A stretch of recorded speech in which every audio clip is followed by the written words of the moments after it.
Good morning বন্ধুরা, ঈদ মুবারক।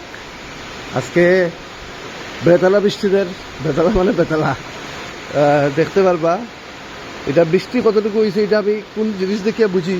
আমার এখানে রাস্তার মধ্যে জল, আর জল যেটা আমার কিন্তু গেটের ভিতর পর্যন্ত, এটা দেখেও বোঝা যাইব যে ন্যাশনাল হাইওয়ের মধ্যে জল আছে রাস্তার মধ্যে। ওকে, এবং আজকে সকাল 7টার সময় ঈদর নমাজ করিমগঞ্জ টাউন ঈদগাহ। তো আমি হরিবুরদার কাছে খবর লইছি, তো হরিবুরদার কইছে বৃষ্টি যেমনি কমবো কমার লগে লগেই নমাজটা পড়া হইব। তো একটু অপেক্ষা করতে লাগবো আর কি। তো আমি এখন যাইব গিয়া টাউন ঈদগাহ থেকে।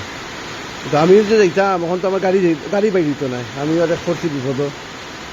মানে এই বৃষ্টির মধ্যে গুমোর মধ্যে যাইতে লাগবো আর যাইতে তো লাগবো। ঠিক আছে বন্ধুরা, আজকে সবাই দিন ভালো কাটুক, আপডেট দিলাম। আচ্ছা, দিন যাতে সবাই ভালো যায়, ঈদ যাতে ভালো যায়, এটাই কামনা। জয় হিন্দ।